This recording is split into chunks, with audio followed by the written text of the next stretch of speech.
Nós vamos ler lá em Hebreus,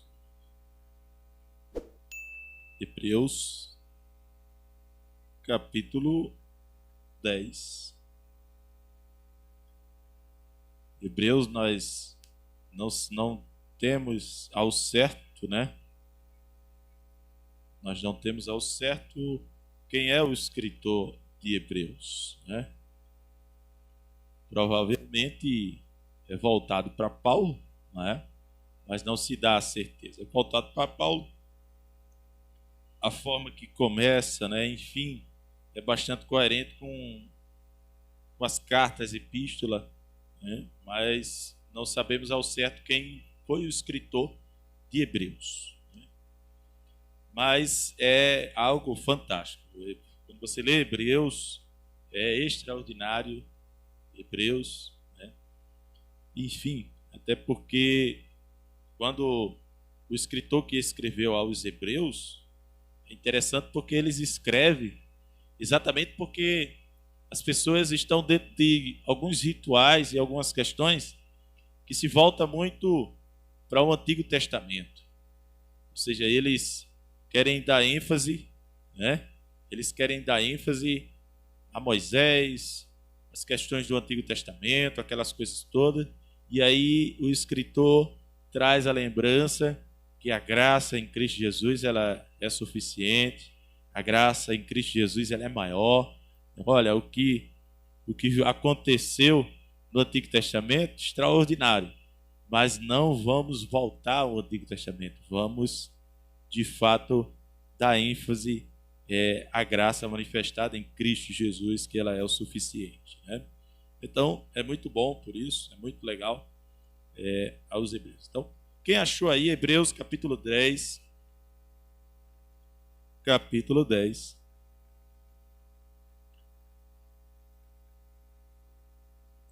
Vou falar essa noite, o tema é não desista. Não desista. Deixa eu pedir para os meninos repetir aqui comigo. Não desista. Isso. Não desista. É um tema que eu gosto muito. A não desistência.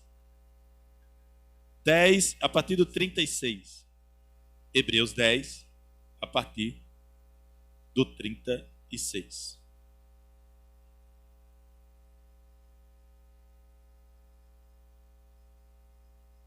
Que diz assim: com efeito, tendes necessidade de perseverança, para que, havendo feito a vontade de Deus, alcance a promessa.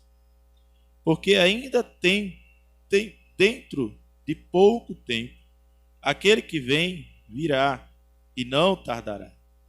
Todavia, o meu justo viverá pela fé. E se retroceder, nele não se compraz a minha alma. Nós, porém, não somos dos que retrocedem para a perdição.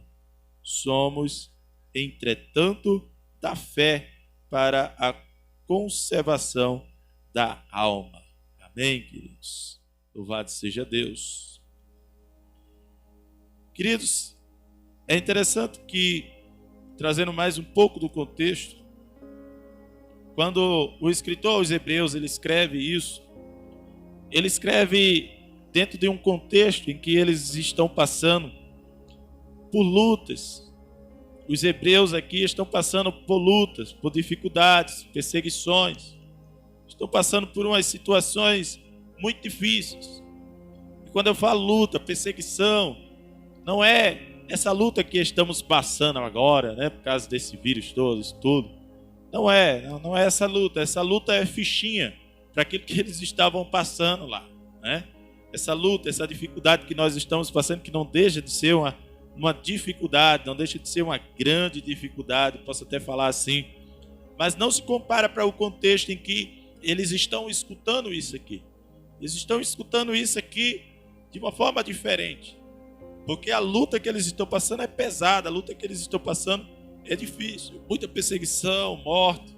tantas outras coisas. E alguns começaram a, de certa forma, desfalecer na fé. Alguns, de certa forma, começaram a retroceder.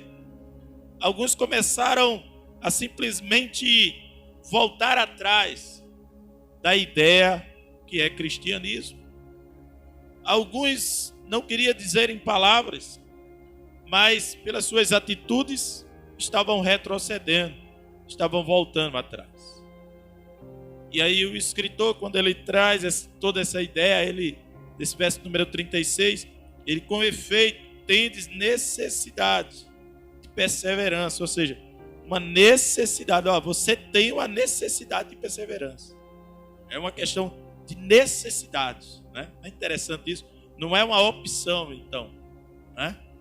É uma situação de fato que tinha que ser de fato feita, né? Aquilo. Você tem necessidade de perseverança, para que, havendo feito a vontade de Deus, alcance a promessa.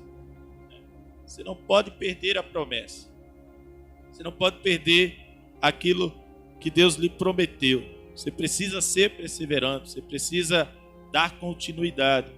Você não pode perder aquilo que Deus prometeu a você. E aí o escritor vem trazendo essa ideia para que eles pudessem compreender em que não poderia desistir, não poderia nadar e morrer à beira da praia, como dizem algumas pessoas. Não poderia simplesmente deixar a mercê aquilo que Deus tinha deixado para eles, aquilo que Deus tinha prometido para eles. Poxa vida, quando a gente simplesmente retrocede, quando a gente volta atrás, quando a gente não persevera, é como se para os nossos olhos aquilo que Deus um dia nos prometeu não fosse suficiente. Como se a luta que nos já chegou fosse maior do que aquilo que Deus um dia prometeu. Mas aí, queridos, ele escreve isso, e quando a gente traz para a nossa vida, para o nosso contexto, a gente vê que a gente tem um ditado no Brasil que diz: o brasileiro nunca desiste. Não sei nem se é assim. O brasileiro nunca desiste, alguma coisa assim. Ou sou brasileiro e não desisto, é alguma coisa assim, né? Sou brasileiro e não desisto nunca. Ou, enfim, né? Falei uns 3 aqui para ver se eu acerto. Mas nós temos essa ideia muito no Brasil, e a gente vê, queridos, perceba, por pessoas que estão até perto de nós, pessoas que estão perto de nós, você percebe que quantas pessoas começam uma coisa e desistem no meio do caminho, falando na questão secular. Mas perceba quantas pessoas que desistem fácil das coisas, que simplesmente, por pouco motivo, simplesmente desistem. Pessoas que, por qualquer circunstância que se achegue, é o suficiente para que desistam. Perceba que quantas pessoas começam uma universidade e não terminam. Quantas pessoas começam a estudar e não terminam. Quantas pessoas começam a uma reforma na casa, né? E Deus fala com muito homem nessa hora. Quantos começam a reforma na casa e não terminam? Quantos começam a ler um livro e não terminam de ler o livro? Quantos começam a estudar alguma situação e acaba não terminando? Enfim. Então, isso é um negócio que parece que está impregnado na gente. Parece que puxa muito da gente essa ideia de desistir, de simplesmente começar algo e não conseguir, né? E simplesmente a gente não tem aquela perseverança, falando secularmente, a gente não tem aquela perseverança mais forte. Quantas pessoas que entram no emprego num dia e no outro não conseguem manter porque não conseguem ter aquele ritmo. Quantas pessoas que desistem muito fácil, né, das situações. E isso é eu e é você, enfim, todos nós, secularmente, a gente desiste fácil das coisas. Mas existe algo que Deus um dia nos prometeu. Que quando Deus promete, queridos, a gente não pode desistir daquilo que Deus prometeu. Porque Deus, ele não desiste da promessa que um dia ele fez sobre mim e sobre você. Por que nós vamos desistir daquilo que ele próprio prometeu para a gente? Porque vamos entregar os pontos daquilo que foi promessa para mim e você. Interessante que quando a gente fala dessa forma, a gente entende que Deus, ele nos traz a promessa. Deus, ele nos lança uma promessa. Mas é interessante que parece que É como se Deus, aquele pai que ele vai dar algo para o filho, mas ele simplesmente, é como se ele olhasse para o filho e dissesse: eu vou ver até que ponto ele realmente quer isso aqui. Eu vou segurar mais um pouquinho para ver até que ponto ele realmente quer. Até que ponto ele realmente deseja isso. Até que momento ele vai continuar querendo isso. E Deus parece que é aquele pai que faz isso com o filho. E que antes de dar aquilo que ele prometeu, ele espera um pouquinho para ver se a pessoa realmente está querendo aquilo.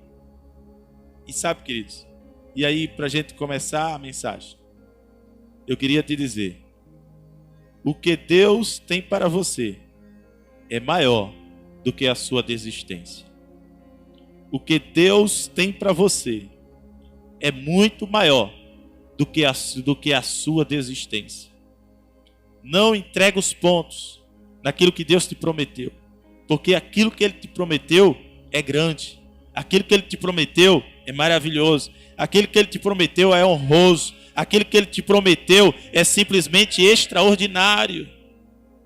Aquilo que Ele te prometeu é maior do que a tua desistência. A tua desistência é algo pequeno. A tua desistência é algo simples. A tua desistência é algo banal. A tua desistência é algo simplesmente que não se compara com a maravilhosidade que é aquilo que Ele te prometeu.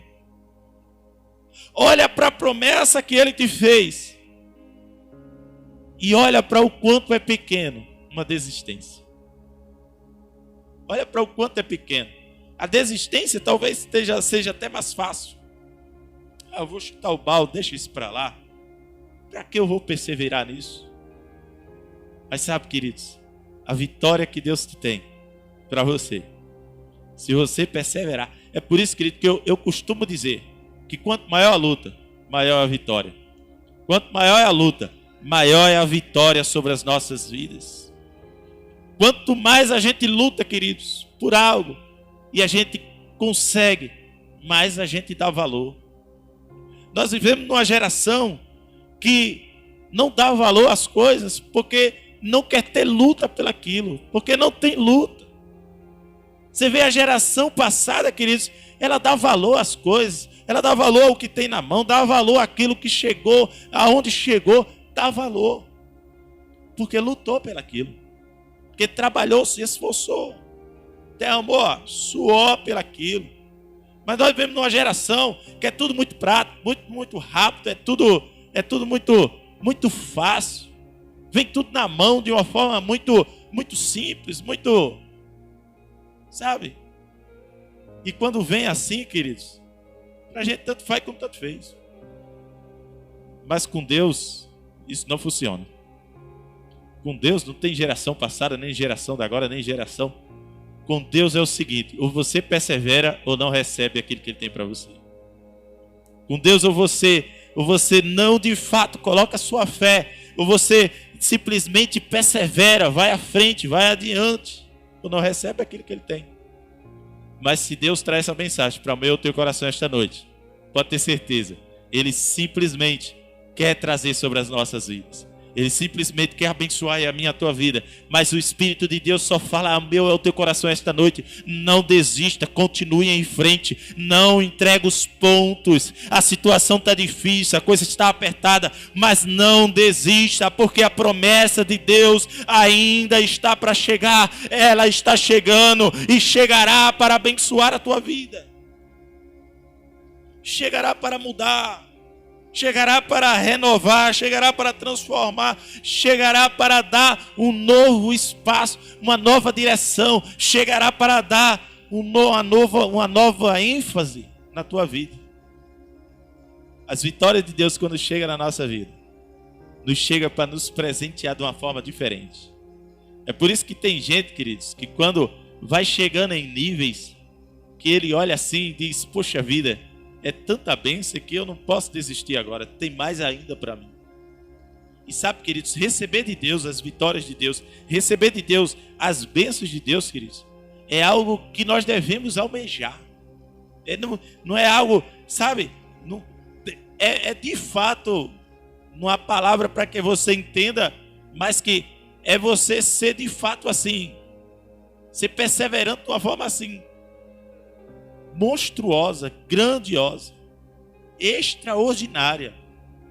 Não é ser ambicioso. Era essa palavra que eu estava procurando para você entender. Ser ambicioso no bom sentido. Querer de fato.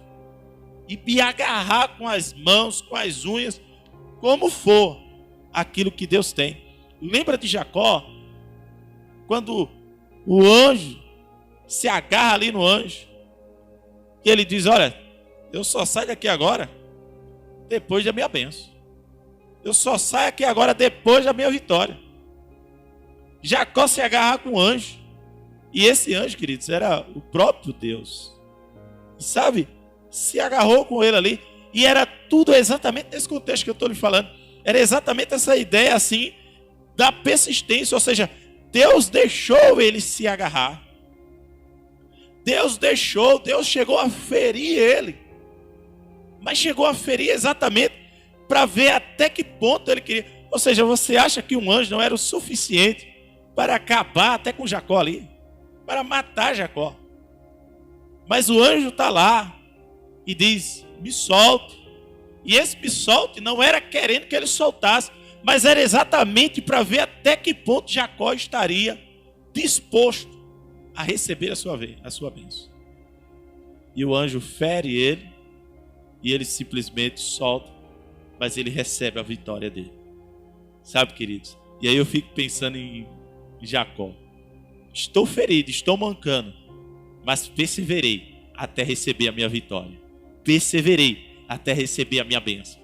Perseverei até chegar naquilo que eu estava almejando do meu Deus. Sabe, queridos, hoje é noite de eu e você nos alegrarmos em Deus e entendermos que a vitória está mais próxima do que nós imaginamos. E ela é maravilhosa aos nossos olhos. Queridos, é interessante. Nunca deixe o problema ser maior do que a promessa de Deus na sua vida. Nunca deixe o problema ser maior do que a promessa daquilo que Deus prometeu na tua vida. É exatamente, queridos, você chegar diante da situação e o problema é simplesmente um obstáculo. E às vezes nós deixamos com que o problema seja maior do que a promessa que Deus tem na nossa vida. Sabe por quê? Porque quando você chega diante do problema, se você desistir, é porque você está achando o problema maior do que a promessa. Eu não sei se você entendeu esta noite, mas eu vou dizer de novo para você entender. Quando você se achega diante do problema e você desiste por causa daquele problema, você está dizendo para Deus que esse problema é maior do que a promessa que Deus fez para você. Olha que coisa grave. É por isso, queridos, é por isso que você vê que o texto vai dizer: aqueles que retrocedem, se retroceder. Parte B do verso 38. Se retroceder, nele não se compraz a minha alma. Olha que coisa. Ou seja, Deus não se agrada, não tem agrado nenhum naquela situação. Porque você está colocando a dificuldade maior do que o Deus. Maior do que o Deus que fez a promessa. Sabe quando é que o povo faz isso? O povo faz isso lá em Números 13. Números 13, nós vamos ver quando o povo de Israel está perto a receber a promessa de Deus, que era a terra prometida. Deus, quando tirou eles do Egito, disse: olha, eu vou vos levar para uma terra que mana leite e mel. Deus disse que teria a terra que manava leite e mel, mas não disse como seria a trajetória para chegar até lá. Deus não disse os desafios que eles iriam alcançar, que eles queriam ter que passar para poder alcançar a terra prometida. E quando ele chega lá em Números 13, é impressionante, queridos. Quando ele chega até lá, quando eles estão no deserto de Parã, Eles estão no deserto de Parã.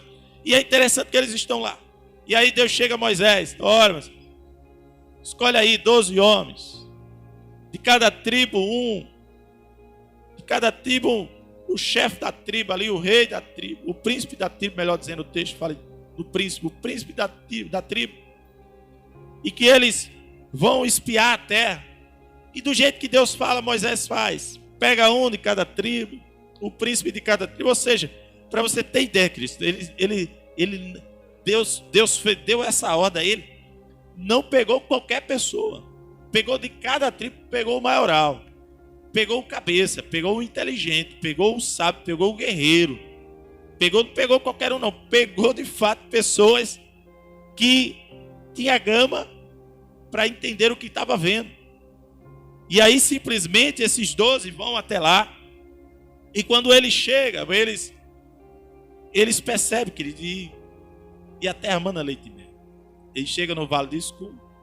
E eles pegam um cacho de uva, pegam romães e figo. E o cacho de uva grande, aonde 2 homens traz em uma viga de madeira, né? Ou seja, um cacho de uva mais ou menos, sei lá, do tamanho desse púlpito, mais ou menos. E um cacho de uva, né? E trouxe também romães e figo, né? Que provavelmente também eram grandes, né? E aí, queridos, quando eles trazem isso, ou seja, eles viram a maravilha que era a terra, eles viram quanto a terra era simplesmente maravilhosa, queridos. Poxa vida, a terra mandava leite e mel, eles estavam no deserto, e quando chegaram até lá, eles testificaram em que de fato aquilo era o que Deus estava falando, em que de fato aquilo se concretizava na ideia da promessa, em que era como se eles olhassem para aquilo e simplesmente percebessem e entendessem em que a promessa que Deus tinha feito se valeria ali naquele momento, se valeria ali naquela situação.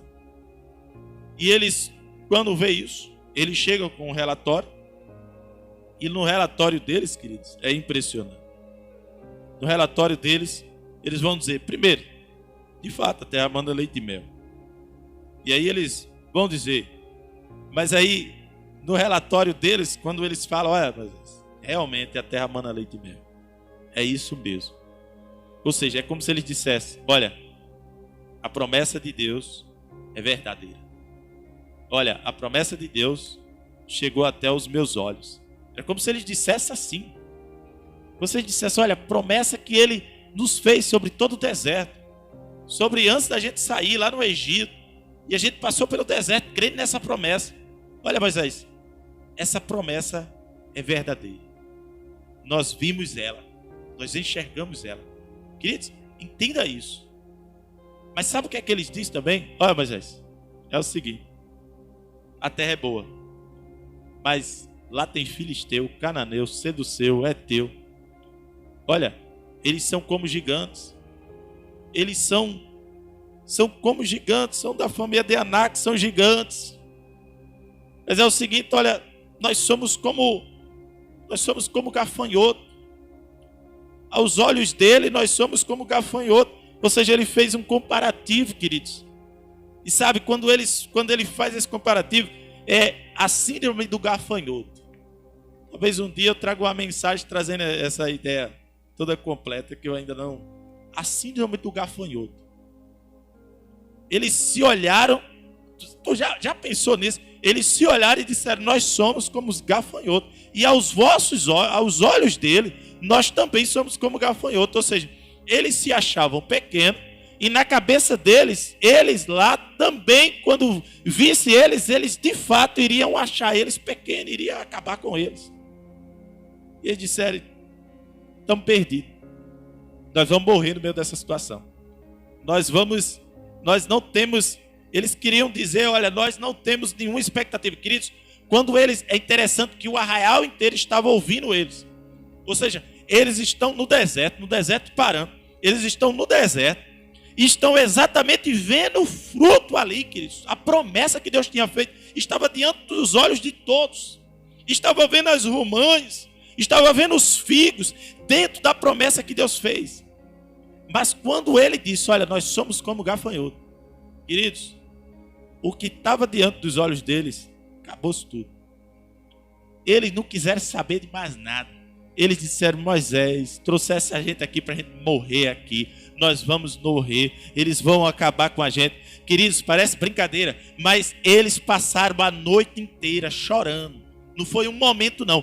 Eles passaram a noite inteira no arraial, chorando, se lamentando e gritando e dizendo, nós vamos morrer, viemos até aqui para morrer. Sabe por quê? Eles estavam no deserto. O lugar que era prometido estava logo à frente. Mas é interessante que eles não podiam mais retroceder para trás. E eles se viram como pessoas que vão morrer agora. Vamos morrer, se acabou tudo, não tem condições nenhuma. Sabe, queridos, para resumir a história que você conhece. É interessante que, olha, escute isso. Sempre no meio de pessoas descrentes com as promessas de Deus na tua vida, sempre vai ter pessoas crendo na promessa de Deus para a tua vida. Irmão, pode escrever isso. É por isso que você deve escolher bem com quem você anda, com quem você conversa, a quem você dá ouvidos. É importante você entender isso. Porque se levanta Josué e Caleb, e eles vão dizer, queridos, é interessante, eu acho bonito demais o texto, que eles vão dizer assim, não, negativo. Se Deus nos prometeu a terra, então Ele nos dará. Ou seja, é exatamente isso que Caleb fala com Josué. Quem prometeu não foi o homem. Lá tem gigante, tem filisteu, tem cananeu, tem seduceu, tem eteu. Eles de fato são gigantes. Mas quem prometeu a terra foi Deus. E se Deus prometeu, vai acontecer. Se Deus prometeu, Deus vai nos dar esses gigantes. Olha o que ele disse. Deus vai nos dar esse gigante nas nossas mãos. Nós vamos comer ele como pão. Irmão, quem tem fé vai longe demais, irmão, por causa disso.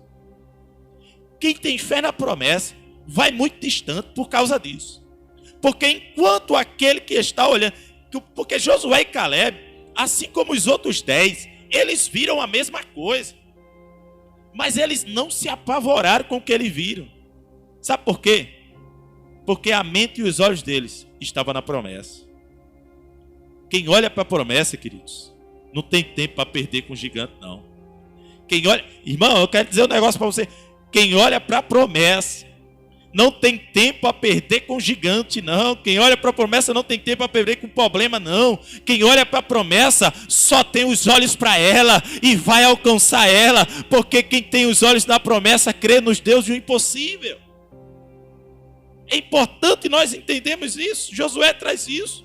Ou seja, enquanto os outros 10 estavam dizendo, nós somos como gafanhoto, vamos morrer. Ele exatamente fez um comparativo. Mas o comparativo é exatamente da mesma forma. Não é ousadia, né, gente? Quem tem os olhos na promessa tem ousadia demais. Ele diz, não, eles são como pão, nós vamos comer ele como pão. Tu já pensou, tu olhar para um gigante? Tu vai para uma luta com o gigante. Aí o gigante tem lá 3 metros, 3 metros e meio de altura. Camarada parrudo desse tamanho. Tu pequeno desse tamanho, do jeito que tu é aí. Né? Mago. Tu desse jeito aí, não sabe brigar, não sabe lutar. Não sabe de nada. Aí tu vai olhar pro gigante e vai dizer, eu vou comer esse camarada aí como pão. Eu não tenho porquê não. Eu vou passar por cima dele. Irmão, é para quem tem os olhos na promessa. É fé demais, é ousadia demais. É um negócio extraordinário. E eles olharam para isso e simplesmente ele disse, olha, Deus vai nos dar a terra. Se Ele prometeu, Ele vai nos dar. Se Ele simplesmente foi Ele que nos trouxe até aqui, então Ele vai levar com que a gente consiga entrar. E sabe, queridos, simplesmente o povo, ainda assim, olha, queridos, a incredulidade no meio de um povo completo, incrédulo, sem fé, e voltado essa síndrome do gafanhoto, queridos, é um negócio, acaba com todo mundo. Isso foi um negócio tão grande no meio deles. em que mesmo Josué e Caleb falando isso, eles ainda assim disseram, não, vamos apredejar, vamos acabar com... E começou a chorar, e vamos acabar com esse povo. Queridos, Deus teve que descer, e Deus desceu. Eu acredito que Deus desceu de fato para honrar Josué, Caleb, para honrar Moisés, Arão que estava ali, porque de fato eles iriam ser apredrejados. Sabe por quê? Eles olharam e pensaram, não tem condições. Mas eles perseveraram. E Josué herdou a terra. O povo não entrou, mas Josué herdou a terra. Eles entraram, queridos. E sabe, a promessa que Deus tinha feito era verídica e estava diante dos olhos deles. Mas eles, em meio à dificuldade, eles simplesmente retrocederam. Mas eu quero te dizer esta noite, que você possa alcançar, que você possa correr, que você possa entender em que aquilo que Deus te prometeu é suficiente. Aquilo que Deus te prometeu, você não pode desistir, você não pode entregar os pontos, você não pode simplesmente desistir tão fácil. Eu quero te dizer esta noite, talvez você que está nos ouvindo, talvez você que está do outro lado, existe alguma área na sua vida, existe alguma questão que você estava pensando em desistir, estava pensando em retroceder, estava pensando em voltar atrás, mas eu quero te dizer esta noite que Deus é contigo, a promessa continua de pé e Ele é fiel para cumprir a promessa na tua vida. Não desista, não volte atrás, não retroceda. É para a frente que se anda, é para a frente que nós alcançamos. É na nossa confiança em Deus. Você não precisa confiar em coisas paralelas, você não precisa confiar em pessoas. Confie em Deus e persevere, que Deus tem vitória para você. Eu quero te dizer esta noite, você não precisa confiar no governo, você não precisa confiar em pessoas, você precisa confiar em Deus. Enquanto você colocar os seus olhos em pessoas, em governo, em tantas outras coisas, vai ser fácil você desistir. Mas quando você colocar os seus olhos em Deus, quando você colocar os seus olhos na promessa que Deus fez para você, pode ter certeza, você não vai desistir, pode ter certeza, você vai continuar à frente, pode ter certeza, você vai alcançar aquilo que Deus prometeu para você. Quem bota os olhos na promessa alcança os objetivos que Deus tem para a vida dele. Quem bota os olhos na promessa alcança os objetivos que Deus tem para com essa vida. Não é tempo de perder com gigantes e com problemas. É tempo de alcançar a terra que Deus nos prometeu. Não é tempo de perder com situações difíceis, com certas coisas. É tempo de alcançar a promessa. Sabe? E aí, voltando para Josué e Caleb, eles estavam com pressa, eles queriam voltar, eles queriam ir. Não, Deus prometeu, vamos lá, nós vamos alcançar. Quem tem os olhos na promessa tem pressa para alcançar a promessa. Não tem tempo para perder um problema. Quem vive olhando e metido em problema, querido. Sabe por quê? É interessante isso. Sabe por que tem muita gente que está muito cheio de problema? Porque olha muito para o problema. Dá muito crédito para o problema. Aí o problema vem e fica. Aí chega outro problema, dá crédito de novo. Aí ele vem e fica de novo. Aí chega outro problema. Aí você fica dando crédito para problema. Aí quando você conversa com a pessoa não tem outra coisa para passar. Mas só vai ter problema. Não estou querendo dizer que a gente não tenha problema. Por exemplo, eu tenho problema e aquela coisa toda, todo mundo tem. Mas quando você olha muito para as problemáticas da vida, você vai estar cheio delas. Tem uma hora que talvez você esteja querendo sair de problema e você está mergulhado nos problemas. Não sei se você já conversou com uma pessoa assim. Não, é tanto problema que eu já não sei nem mais o que faço. É exatamente por causa disso, porque a gente coloca muitos olhos exatamente naquilo. Mas eu quero te dizer esta noite, começa a olhar para as promessas. Começa a olhar para aquilo que Ele prometeu. Eu não tenho a sombra de dúvida daquilo que o Espírito de Deus fala ao meu coração. Começa a olhar para começa a olhar para as promessas que Deus tem, começa a olhar para aquilo que está prometido, começa a olhar para Canaã, começa a olhar para aquilo que Deus prometeu, porque você não vai ter tempo para olhar para problema, você não vai ver problema, você não vai ver dificuldade. Eu quero te dizer esta noite, olha para aquilo que Deus prometeu, olha para aquilo que os céus está para te dar, olha para aquilo que do céu está para descer, porque Deus vai fazer se cumprir na tua vida. Vai chegar uma hora que você vai olhar e vai dizer: quantas coisas boas, quantas coisas maravilhosas. Talvez o problema queira até puxar sua perna, mas você não vai ter tempo para ele, você vai correr mais distante. Eita, eu não sei se você está crendo nisso que eu estou lhe falando esta noite, mas você vai correr tão perseverante para a promessa que Deus tem, você vai correr de forma tão grandiosa e tão rápida que os problemas nem vai alcançar as tuas pernas. Você crê nisso que eu estou lhe falando esta noite? Você vai correr tão grandiosamente, tão velozmente, que as dificuldades nem vão alcançar a tua vida. Você vai deixar para trás as dificuldades esta noite para alcançar as promessas que Deus tem para a tua vida. Você não é daqueles que desistem. Deus não te fez para estar desistindo. Deus te fez e te criou para que você vá avante, para que você ande mais distante, para que você persevere. Queridos, isso é uma questão que tem que sair de dentro de você. Isso é uma questão que você deve olhar e dizer: Deus, eu me agarro com isso, eu quero isso para a minha vida, eu quero simplesmente viver os teus projetos, os teus sonhos, os teus planos, eu quero aquilo que o Senhor prometeu.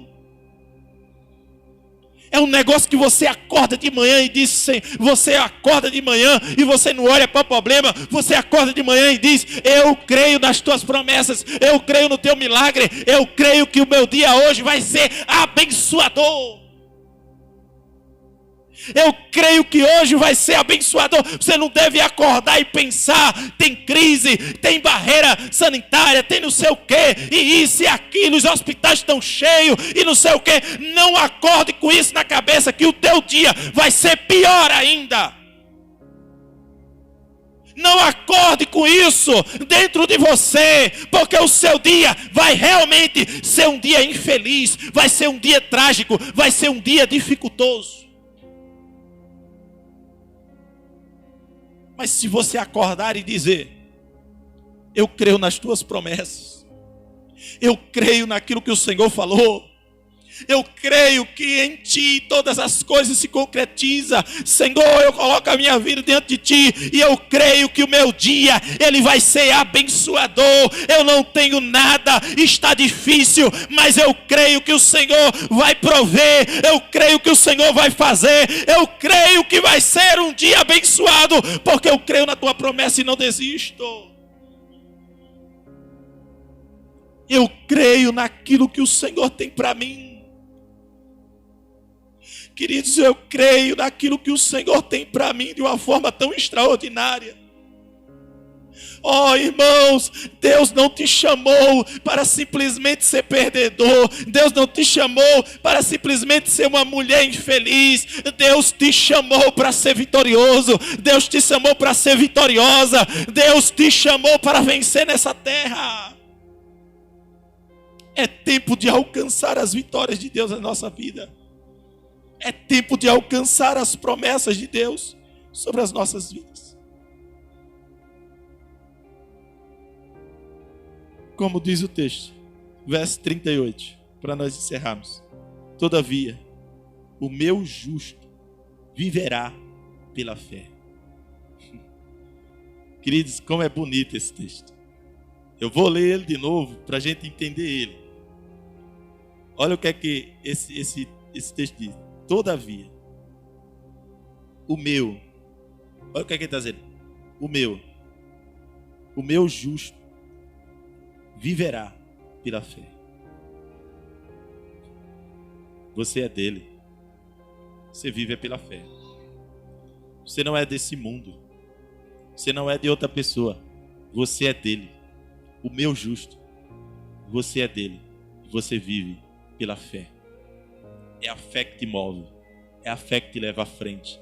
É a fé que faz você romper as barreiras. É a fé que faz você passar por cima de qualquer coisa. É a fé, queridos. Tenha fé. Acredite. Creia que o Senhor prometeu. E a promessa dele continua de pé. A promessa dele continua de pé.